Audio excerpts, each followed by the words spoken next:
اور 1 منٹ وہ باہر کہیں پھر چیکنگ نہ کرے، میں اس کی لاش کو بھی اٹھا لاتا ہوں، عمران نے کہا، اور پھر ایک بار پھر کنویں میں داخل ہو کر اس نے وہاں موجود لاش کو بازو سے گھسیٹا اور لا کر سرنگ میں پھینک دیا۔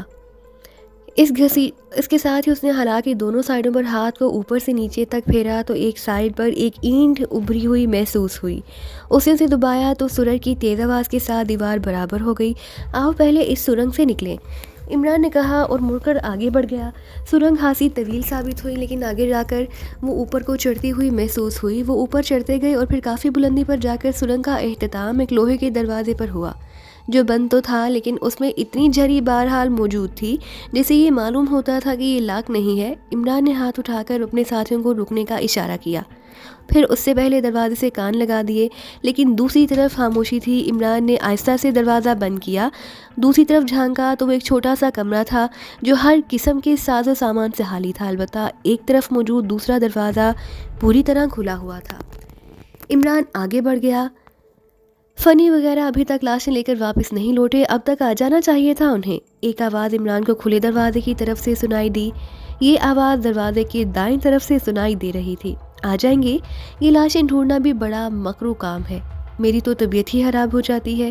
ایک دوسری آواز سنائی دی تو عمران نے دروازے سے سر باہر نکال کر دیکھا تو یہ ایک کھلا برآمدہ تھا جس کے کنارے پر 2 آدمی کرسیوں پر بیٹھے ہوئے تھے۔ سامنے ایک وسیع میدان تھا جس میں سے ایک پختہ سڑک گزرتی ہوئی دکھائی دے رہی تھی۔ عمران نے ٹائیگر کو ساتھ آنے کا اشارہ کیا اور وہ دونوں مشین گنیں اٹھائے باہر آ گئے۔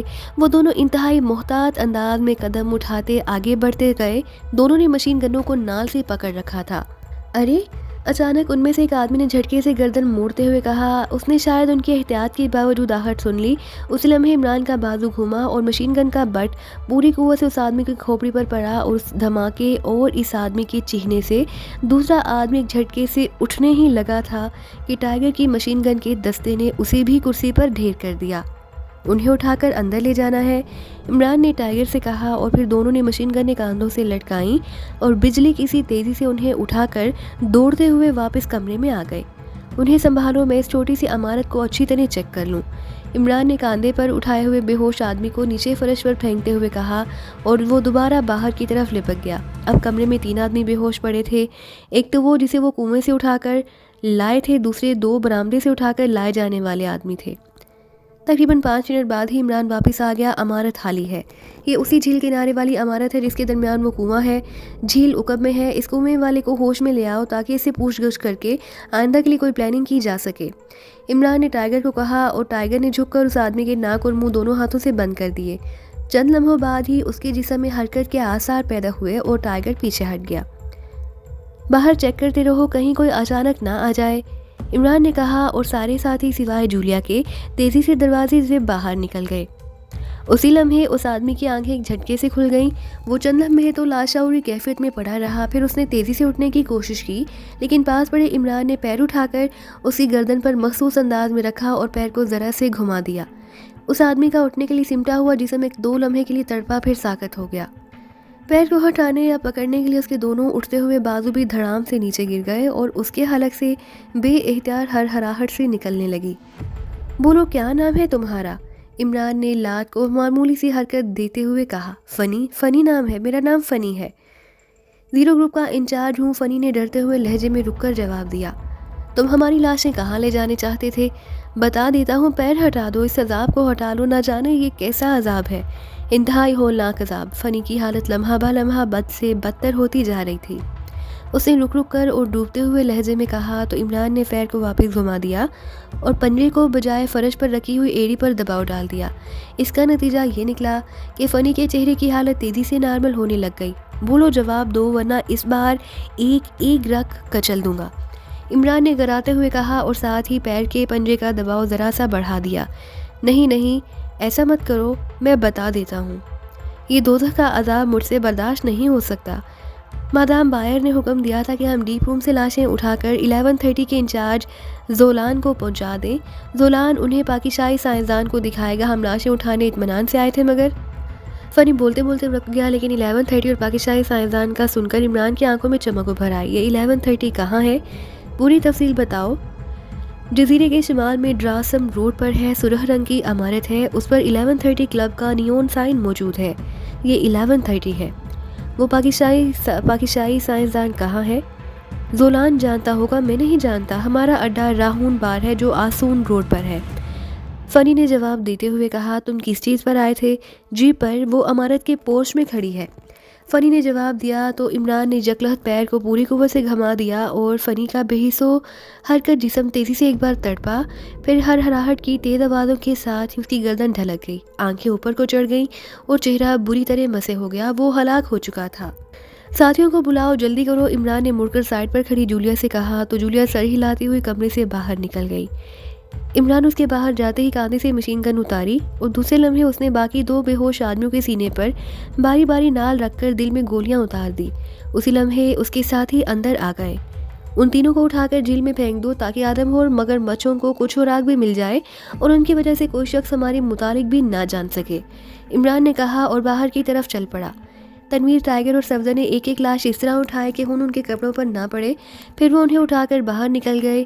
اگبی طرف جھیل وہ دیکھ چکے تھے، اس لیے وہ ادھر ہی بڑھ گئے، جبکہ عمران جولیا کے ساتھ پورچ کی طرف بڑھ گیا جہاں فنی کے کہنے کے مطابق جیپ موجود تھی، اور وہاں واقعی بند باڑی کی بڑی سی جیپ موجود تھی جس کے باہر سرخ رنگ سے بڑے بڑے دائرے بنے ہوئے تھے۔ صفدر، تنویر اور ٹائیگر بھی تھوڑی دیر بعد وہاں پہنچ گئے۔ ایگنیشن میں چابی موجود تھی، اس لیے عمران کو جیپ سٹارٹ کرنے میں کسی پریشانی کا سامنا نہ کرنا پڑا۔ ساتھیوں کو سوار ہوتے ہی عمران نے جیپ کو پورچ سے نکالا اور اسے سڑک کی طرف لے جانے لگا۔ اب کیا پروگرام ہے؟ کیا اس 11:30 کلب جا رہے ہو جہاں ڈاکٹر ہدایت اللہ کو رکھا گیا ہے؟ ساتھ والی سیٹ پر بیٹھی ہوئی جولیا نے عمران سے مخاطب ہو کر کہا، جہاں جزیرے پر موجود ہر شخص حق کا ایجنٹ ہے اور ہم اپنی اصل شکلوں میں ہیں۔ دوسری بات یہ کہ جب فنی ہماری لاشیں لے کر اس 11:30 تک نہ پہنچے گا تو ظاہر ہے فوری طور پر ہماری تلاش بھی شروع ہو جائے گی، اس لیے سب سے پہلے تو ہم نے کوئی ایسا محفوظ ٹھکانہ تلاش کرنا ہے جہاں ہم چھپ بھی سکیں اور ہمیں میک اپ کا سامان اور لباس بھی مہیا کیا جا سکے، اس کے بعد بھی کوئی پلاننگ ہو سکتی ہے۔ عمران نے سڑک پر پہنچ کر جیپ کو بائیں طرف کو موڑتے ہوئے کہا، لیکن ہو سکتا ہے کہ وہ ڈاکٹر ہدایت اللہ کو فوری طور پر 11:30 سے کہیں اور شفٹ کر دے، اس لیے کیوں نہ پہلے اس کلب پر حملہ کر کے ڈاکٹر ہدایت اللہ کو چھڑوا لیا جائے، پھر انہیں ساتھ رکھ کر کوئی ٹھکانہ وغیرہ ڈھونڈا جائے، جولیا نے کہا، کیونکہ وہ عمران کے ساتھ ہونے کی وجہ سے فنی سے یہ بات سن چکی تھی کہ ڈاکٹر ہدایت اللہ کو اس کلب میں ہی رکھا گیا ہے۔ اس طرح تو اور زیادہ مشکل ہو جائے گی۔ ڈاکٹر ہدایت اللہ کو چھڑانے کے لیے ظاہر ہے ہمیں اس کلب پر چڑھائی کرنا ہوگی، پھر وہاں سے فرار بھی ہونا ہوگا، لیکن جب کوئی ٹھکانہ ہی نہ ہوگا تو پھر ڈاکٹر ہدایت اللہ کو کہاں لے جائیں گے؟ ڈاکٹر ہدایت اللہ ایک عام سے سائنسدان ہے اور ہاتھ سے مومن بھی، اس لیے ان کے ساتھ رہ کر ہم خود بھی بے دست و پا ہو جائیں گے۔ دوسری بات یہ کہ اب انہیں یہ الہام تو نہ ہو جائے گا کہ ہم نے فنی سے معلومات حاصل کی ہیں، وہ زیادہ سے زیادہ یہی سمجھیں گے کہ ہم کسی پراسرار طریقے سے فرار ہو گئے ہیں۔ ویسے بھی ہم نے اپنے آپ کو مافوق الفطرت تو بہرحال ثابت کر ہی دیا ہے، عمران نے کہا اور جولیا بے اختیار ہنس پڑی۔ بوس، کیوں نہ سب سے پہلے اس بائر کے ٹھکانے پر ہی قبضہ کیا جائے، اس طرح زیادہ آسانی ہو جائے گی۔ پیچھے بیٹھے ہوئے ٹائیگر نے کہا، اس کا ٹھکانہ کہاں ہوگا؟ عمران نے کہا تو ٹائیگر بے اختیار ہورن بھینچ کر رہ گیا۔ اس دوران جیپ ایک سفید رنگ کی عمارت کے سامنے سے گزری۔ عمارت پر ہوٹل کا بورڈ لگا ہوا تھا، لیکن عمران رکنے کی بجائے آگے بڑھتا گیا۔ سب سے بڑا مسئلہ یہ تھا کہ وہ اس جزیرے کے اندرونی محلے وقوع سے قطعی بے خبر تھے۔ انہیں معلوم ہی نہ تھا کہ جہاں رہائشی کالونیاں کس طرف ہیں اور دوسری عمارتیں کس طرف ہیں، لیکن ابھی وہ تھوڑی دور ہی آگے گئے ہوں گے کہ انہوں نے ایک عورت کو ایک بائیں روڈ سے اس بڑی سڑک کی طرف آتے دیکھا۔ اس عورت نے ایک چھوٹے سے بچے کا ہاتھ پکڑا تھا اور اس کے دوسرے ہاتھ میں ایک شاپنگ بیگ تھا۔ عمران نے تیزی سے جیپ اس بائیں روڈ کی طرف موڑ دی۔ وہ سمجھ گیا کہ اس طرف یقیناً کوئی رہائشی مکانات موجود ہے۔ عورت ان کی جیپ دیکھ کر بچے سمیت تیزی سے ایک سائڈ پر ہو گئی۔ شاید یہ زیرو گروپ ایسی حرکات میں ملوث رہتا تھا جس سے جہاں کے رہنے والے بھی خوفزدہ ہیں۔ عمران جیپ آگے بڑھا لے گیا۔ تھوڑی دیر بعد واقعی وہ ایک ایسی رہائشی کالونی میں داخل ہو گئی جو متوسط طبقے کی کالونی لگتی تھی۔ وہاں سڑک پر بچے کھیل رہے تھے۔ عمران جیپ آگے بڑھا لے گیا، پھر اسے اس کالونی سے ہٹ کر ایک طرف ایک جدید ڈیزائن کا عام سے مکانوں سے زیادہ وسیع اور شاندار مکان نظر آ گیا۔ اس نے جیپ ادھر ادھر موڑ دی۔ مکان کا پھاٹک بند تھا۔ عمران نے جیپ پھاٹک کے سامنے روکی، اس کے ساتھ اس نے زور زور سے ہارن بجانا شروع کر دیا۔ چند لمحوں بعد ایک بوڑھا آدمی جس کے ہاتھ میں باغبانی کا آلہ تھا چھوٹی سی لکڑی کے پھاٹک کی طرف آتا دکھائی دیا۔ اس نے جلدی سے پھاٹک کھولا اور عمران جیپ کو آگے بڑھا لے گیا۔ پورچ میں ایک جدید ماڈل کی خوبصورت کار موجود تھی۔ عمران نے جیپ اس کار کے پیچھے روک دی۔ یہ مکان میں نے اس لیے منتخب کیا کہ یقیناً اس کا رہنے والا جہاں کا کوئی اہم آدمی ہوگا، اس لیے اس سے اہم اور بنیادی معلومات آسانی سے مل جائیں گی۔ اب ہم نے نیچے اتر کر پوری تیز رفتاری سے یہاں موجود افراد کو قابو میں کرنا ہے۔ عمران نے انجن بند کرتے ہوئے مڑ کر پیچھے بیٹھے اپنے ساتھیوں سے کہا، اور وہ سب سر ہلاتے ہوئے تیزی سے جیپ سے کودے اور دوڑتے ہوئے برآمدے کی طرف بڑھنے لگے، جبکہ عمران جیپ سے اتر کر وہیں رک گیا۔ اسی لمحے بوڑھا پھاٹک بند کر کے تیز سے قدم اٹھاتا جیپ کے قریب پہنچ گیا، لیکن جیپ کے ساتھ کھڑے عمران کو دیکھ کر وہ اس طرح اچھلا جیسے اس نے اچانک کسی بھوت کو دیکھ لیا۔ تم کون ہو؟ تم تو ایشیائی لگتے ہو۔ ہاں ہم ایشیائی ہیں، لیکن اس میں اتنا گھبرانے والی کیا بات ہے؟ محترم، کیا ایشیائی انسان نہیں ہوتے؟ عمران نے بڑے مطمئن سے لہجے میں مسکراتے ہوئے کہا، مگر یہاں ایشیائی کیسے آ سکتے ہیں؟ کیوں کیا رانسن ایشیائیوں سے ڈرتا ہے؟ عمران نے جان بوجھ کر اس کا نام زبان سے لیتے ہوئے کہا تاکہ بوڑھا خود ہی اس کی اصلاح کر کے اس مکان کے رہنے والے کا اصل نام بتا دے، اور پھر وہی ہوا۔ بوڑھا رانسن کا نام سن کر چونک پڑا، مگر یہاں تو پلومر رہتا ہے اپنی بیوی جینی کے ساتھ، رانسن تو یہاں نہیں رہتا۔ اسی لمحے جولیا پورچ سے نکل کر ان کی طرف آ گئی اور بوڑھا جولیا کو دیکھ کر اور زیادہ حیران ہو گیا۔ یہاں اندر تو کوئی بھی موجود نہیں، جولیا نے قریب آ کر کہا۔ پلومر اور اس کی بیوی جینی دونوں کہاں گئے ہیں؟ پلومر تو ہوٹل گیا ہے، ہوٹل آرکیاش میں، وہ وہاں کا مینیجر ہے، جبکہ جینی ایک دفتر میں کام کرتی ہے۔ میں اس وقت یہاں اکیلا رہتا ہوں۔ تمہارا کیا نام ہے؟ میرا نام مائیکل ہے اور میں پلومر کا باپ ہوں، بوڑھے نے جواب دیا، اور عمران سمجھ گیا کہ وہ اب تک یہی سمجھے ہوئے تھا کہ یہ بوڑھا یہاں کا ملازم مالی ہوگا، لیکن وہ تو ایک لحاظ سے اس مکان کا سربراہ ثابت ہوا۔ اوکے مسٹر مائیکل، آؤ اب اندر چل کر بیٹھیں، تم سے ہم نے انتہائی ضروری گفتگو کرنی ہے، عمران نے مسکراتے ہوئے کہا اور اندر کی طرف بڑھ گیا۔ لیکن تم نے اپنا تعارف نہیں کرایا، تم لوگ کون ہو اور تمہارے پاس جیپ 0 سیکشن کی ہے، لیکن تم ایشیائی ہو، جبکہ یہ محترمہ سوئس لگتی ہیں۔ جہاں 0 سیکشن میں تو کیا پورے جزیرے میں کوئی ایشیائی نہیں؟ بوڑھے نے اس کے پیچھے چلتے ہوئے انتہائی حیرت بھرے لہجے میں کہا، اس معاملے پر ہی تو گفتگو کرنی ہے، عمران نے مسکراتے ہوئے کہا۔ پھر وہ برآمدے سے ہو کر جولیا کی رہنمائی میں ایک بڑے سے کمرے میں پہنچ گئے، جہاں دوسرے ساتھی موجود تھے اور ان سب کے ہاتھوں میں اسلحہ تھا۔ سنو مائیکل، تم صرف اسی صورت میں اپنی زندگی بچا سکتے ہو کہ تم ہمارے ساتھ مکمل تعاون کرو۔ کیسا تعاون؟ مجھے مت مارو، میں بوڑھا آدمی ہوں، میں نے تمہارا کیا بگاڑا ہے؟ بوڑھے مائیکل نے خوفزدہ سے لہجے میں کہا، سنو مائیکل، ہم ہمہ قتل و غارت کے خواہش مند نہیں، تمہاری اور ہماری کوئی دشمنی بھی نہیں، لیکن وہ اس وقت ہمیں اپنی جانوں کے تحفظ کا مسئلہ درپیش ہے، اور تم اچھی طرح جانتے ہو کہ جب کسی کی اپنی جان داؤ پر لگی ہوتی ہو تو پھر دوسروں کی جان کی کوئی اہمیت اس کی نظروں میں نہیں رہتی۔ اس لیے اگر تم تعاون کرو گے تو تمہیں انگلی نہیں لگائیں گے، بلکہ یہاں سے انگلی لگائے بغیر یہاں سے چلے جائیں گے، اور اگر تم نے تعاون نہ کیا تو پھر تمہاری یہ بری گردن توڑنا ہمارے لیے انتہائی ضروری ہوگا۔ اس لیے میں آخری بار تم سے کہہ رہا ہوں کہ تم ہم سے مکمل تعاون کرو، اور یہ بھی سن لو کہ تم بوڑھے آدمی ہو، اس لیے میں تمہارا لحاظ بھی کر رہا ہوں۔ اگر تمہاری جگہ پلومر ہوتا تو اب تک میں اس کے جسم کی ساری ہڈیاں توڑ کر اس سے اپنے مطلب کی باتیں اگلوا لیتا۔ اوہ پلیز مجھے مت مارو، مجھے خود مت کہو، تم باہر کا خیال رکھو، میں اس سے باتیں کر لوں، عمران نے کہا۔ عمران اپنے ساتھیوں سے مخاطب ہو کر کہا، اور وہ سب سوائے جولیا کے تیزی سے باہر نکل گئے، البتہ جولیا وہیں بیٹھی رہی۔ سنو مائیکل، ہمیں معلوم ہے کہ یہ جزیرہ ایک بین الاقوامی مجرم تنظیم ہاک کے زیر اثر ہے، اور یہاں کا رہنے والا ہر آدمی ہاک کا ایجنٹ یا اس کا مکمل طور پر وفادار ہے۔ ہمارا تعلق پاکیزہ سے ہے، اور ہاک نے پاکیزہ کے سائنسدان ڈاکٹر ہدایت اللہ کو ہمارے کسی دشمن ملک کے کہنے پر برن سے اغوا کر کے یہاں 1130 کلب میں قید رکھا ہوا ہے۔ ہم اسے چھڑانے کے لیے یہاں آئے ہیں۔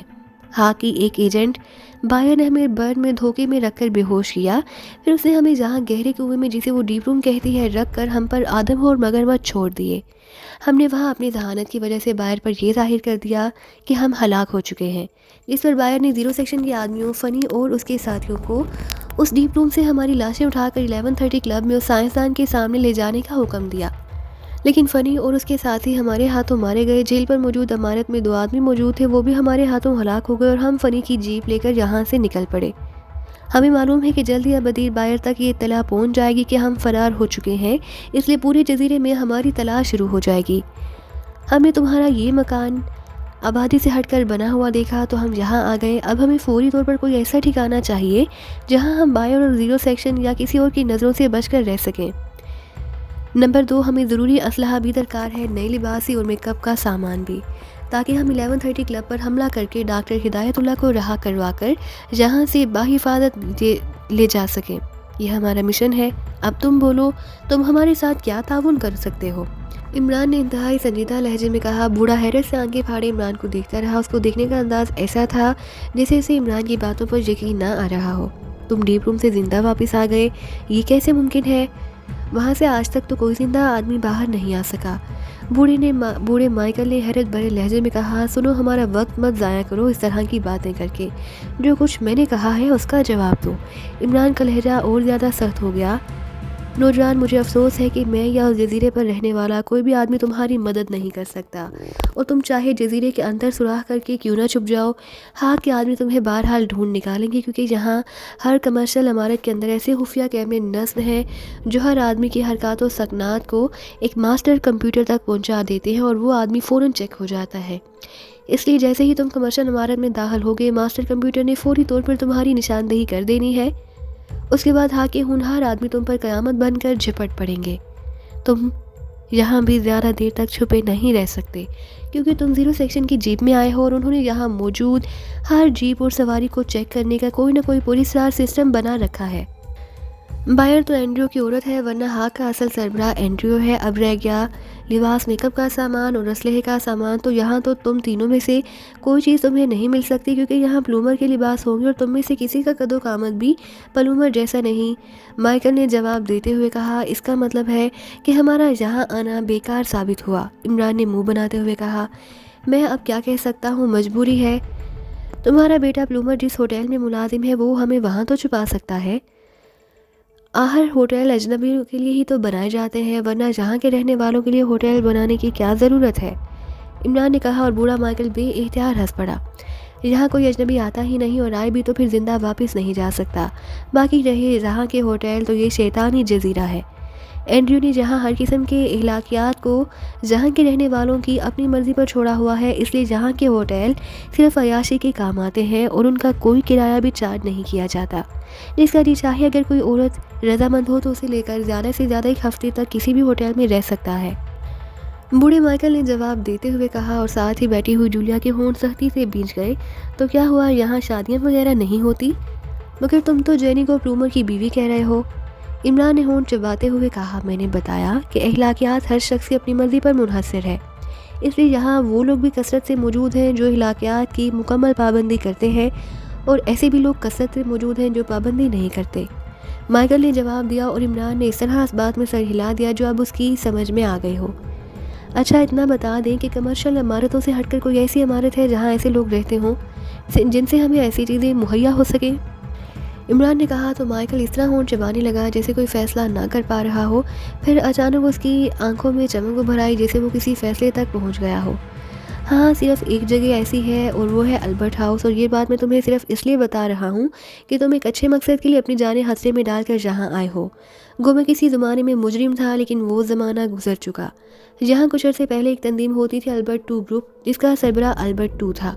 یہ تنظیم معمولی جرائم کرتی تھی. پھر البرٹ 2 مر گیا اور تنظیم تتر بتر ہو گئی، جس پر اس اینڈریو نے فائلینڈ پر قبضہ کر لیا اور البرٹ 2 کے آدمیوں کو بھاری رقومات دے کر اپنے ساتھ شامل کر لیا. پھر جب اس نے مکمل قبضہ جما لیا تو اس نے البرٹ 2 کے ایسے تمام ساتھیوں کو جن سے اسے معمولی سا بھی بغاوت کا خدشہ ہو سکتا تھا مروا ڈالا. صرف ہم چند بوڑھے رہ گئے جو اس کے کسی بھی کام میں مداخلت نہیں کرتے اور نہ کر سکتے ہیں. لیکن البرٹ 2 کی ایک بیٹی ہے جس کا نام جولٹ ہے. جب البرٹ 2 مرا تو جولٹ ایکریمیا کے کسی سکول میں پڑھتی تھی. باپ کے مرنے کے بعد وہ یہاں آ گئی. اس کی ماں نے البرٹ 2 کی ہی وارث بن کر یہ جزیرہ اینڈریو کے ہاتھ فروخت کر دیا، اور اس کے ساتھ ہی اس نے اینڈریو سے شادی بھی کر لی. لیکن بعد میں اینڈریو نے اسے ایک ایکسیڈنٹ کے ذریعے ہلاک کرا دیا. جولٹ البتہ یہاں اکیلی رہ گئی. یہاں اس کا صرف ایک چچا ہے جو کافی بوڑھا ہے اور تارک دنیا ہے. جولٹ بے حد ذہین لڑکی ہے. اس کی خواہش ہے کہ وہ ایک بار پھر جزیرہ ہاک سے حاصل کر کے یہاں اپنی حکومت قائم کرے. چنانچہ اس نے ظاہری طور پر تو اینڈریو کی مکمل وفاداری اور تابعداری کا اظہار کر رکھا ہے، لیکن خفیہ طور پر وہ یہاں کے ایسے لوگوں کو اپنے ساتھ ملا رہی ہے جو اینڈریو سے کسی نہ کسی وجہ سے اختلاف رکھتے ہیں. اس طرح اچانک ایک خفیہ گروپ بنا رہی ہے. اس نے یہاں مختلف ہیلوں بہاروں سے اسلحہ بھی اکٹھا کرنا شروع کر دیا ہے. یہاں سے منشیات اسمگل کرنے والے ایک بحری جہاز کا کیپٹن وکٹر اس کے گروپ میں شامل ہو چکا ہے. وہ واپسی پر باہر سے اسلحہ لے کر آتا ہے اور یہاں خفیہ طور پر اسٹاک کرتا ہے. میں بھی البرٹ 2 کے گروپ میں شامل ہوں، لیکن پلومر اور اس کی بیوی جینی کو اس کا علم نہیں، کیونکہ وہ دونوں اینڈریو کے مکمل طور پر طرفدار ہیں. اگر تم کسی طرح جولیٹ کی مدد حاصل کر لو تو وہ تمہیں البرٹ 2 ہاؤس میں اپنے یا اپنے کسی گروپ کے آدمی کی جہاں چھپا سکتی ہے اور تمہارے مطالبات بھی پورے کر سکتی ہے. لیکن ایک بات پہلے سے بتا دوں کہ جولیٹ انتہائی اکھڑ اور سخت مزاج لڑکی ہے، اس لیے ہو سکتا ہے کہ وہ تمہاری کچھ مدد کرنے کی بجائے الٹا تمہیں گرفتار کرا دے تاکہ اینڈریو پر ثابت کر سکے کہ وہ اس کی مکمل وفادار ہے. اور اس معاملے میں میری ذات بھی سامنے نہیں آ سکتی، کیونکہ پورے گروپ نے باقاعدہ حلف لیے ہوئے ہیں کہ ہم اس گروپ کے بارے میں کسی سے کچھ نہ کہیں گے، اور میں آج تک اس حلف پر قائم رہا ہوں. صرف تم پہلے آدمی ہو جسے میں نے یہ سب کچھ بتا دیا. نہ جانے کیوں میرا دل کہہ رہا ہے کہ تم سچے آدمی ہو اور تمہاری مدد کرنی چاہیے. مائیکل نے جواب دیتے ہوئے کہا. یہ البرٹ ہاؤس کہاں ہے اور یہ محترمہ جولیٹ صاحبہ کیا وہاں اکیلی رہتی ہیں؟ عمران نے پوچھا.